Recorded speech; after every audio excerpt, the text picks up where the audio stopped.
set in stone yet, but it's cool to try to take that next step up after Jay and Nick and Fish have left and try to fill in their shoes and do the best I can with that.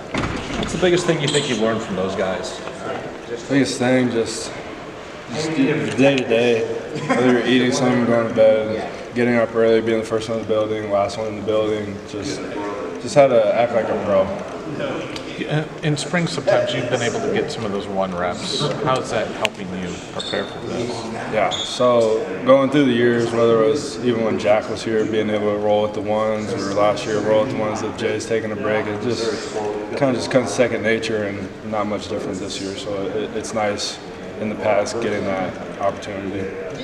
With great, but you've had plenty of playing time. Jackson's had plenty of playing time. Carson has one new linebacking coach. Is that? I mean, that has to lend itself to just confidence coming in, even if it's a different role. It's not your first time in the field by far. Yeah, exactly. It's not a it's definitely not an age thing. I mean, being the 5th year here there's confidence is definitely there. So that's, like you said, that's a good part. So confidence is definitely there. It's just going out there and executing. In this age where not a lot of guys stay 5 years at one school, were there ever any thoughts at any point through this whole thing of going somewhere else, trying to find more 1 reps early or anything like that? Because that's just, it feels like every guy's got that choice and that opportunity, maybe that thought process this day and age. No, it really never crossed my mind to take off and leave Iowa. It was, can I make another opportunity for myself at a different linebacker position, or just find another way on the field. What's Coach Wallace's message been to you guys this spring as a new group kind of coming in, taking over this starting role? The message has just been don't listen to outside noise. Obviously, there's not going to be much story revolving around us. Like, we don't have that top guy this year, but we need to go out there and prove a point and do what the past linebackers have done the past couple of years, and don't let that level fall off at all. You got some playing time in that UCLA game when Jay went down. What was your kind of main takeaways from that?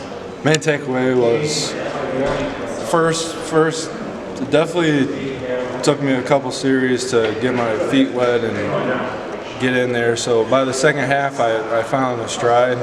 Obviously we didn't win the game. That was heartbreaking, but it was definitely important for me to get out there and get true bullets flying, not just at the end of the game if we're up by a lot. So that was very beneficial. You and Carson, how have you felt like you've kind of grown alongside each other the last few years? Yeah, we've been in the same boat since we got here. We're behind Jay. We're behind Jay, and he was behind whether it was Jessen or Fish or Nick at any point. So through the years we've been together. So I'm at the mic and he's at the wheel. So it's pretty cool.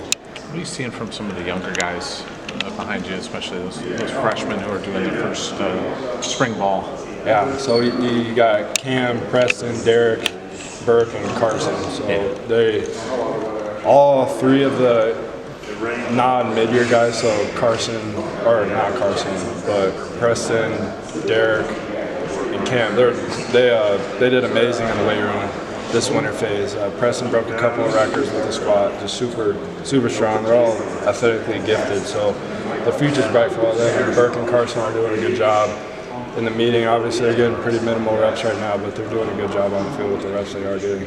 Preston broke like a linebacker squat record as a freshman? Yeah. So the farm strength definitely kicked in, so it was good for him. What do you mean? I want to say it was a ridiculous number. I don't want to put it out there just in case I'm wrong, but it was up there. It was up there. You and Carson were in the same recruiting class, right? Shire. Yeah. Yeah. What do you just recall from who committed first and kind of how that rapport began with you two?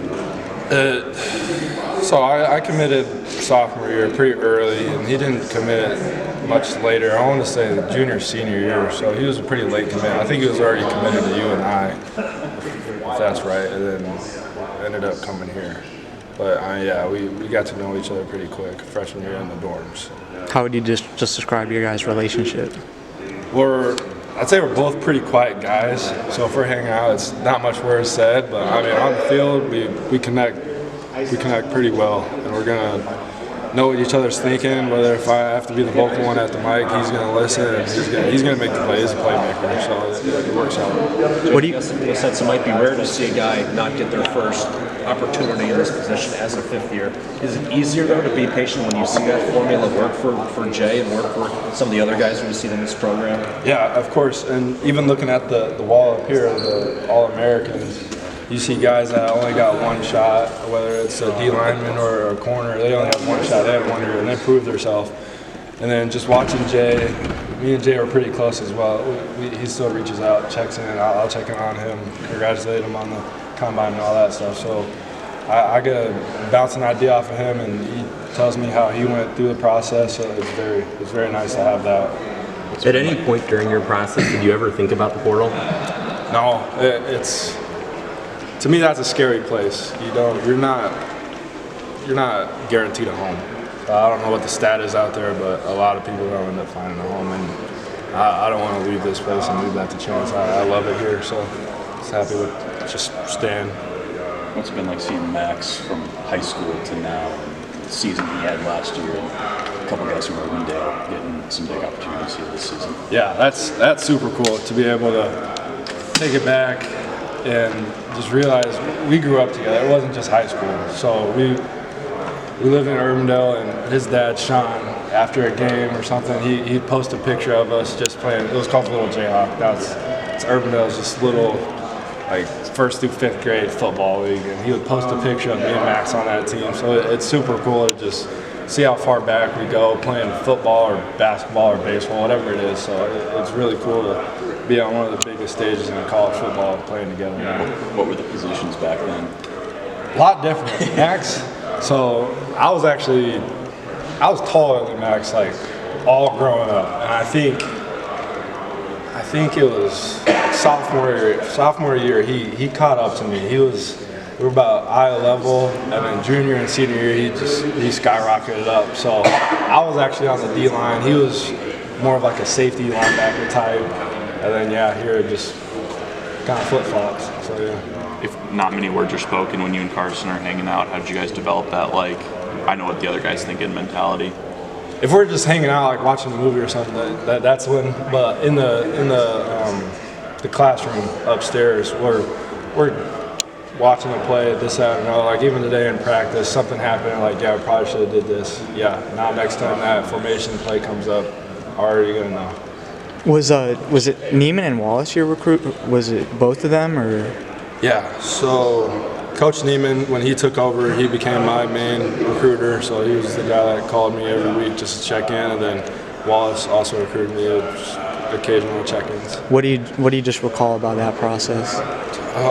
Coach Neiman, he really just he wanted this to feel like home, and he knew I grew up a Hawkeye fan, so he just wanted to get a guy from the state of Iowa and keep me a Hawkeye, and just really wanted to make it feel like home every time I visited. It wasn't just him talking to me, it was the whole coaching staff making this feel like a true home. Wallace, same way, but Wallace is very upfront. It wasn't going to be easy. He was going to yell. He's a loud coach. Most people know that, but that's something I can live with, and I'm happy the way he is.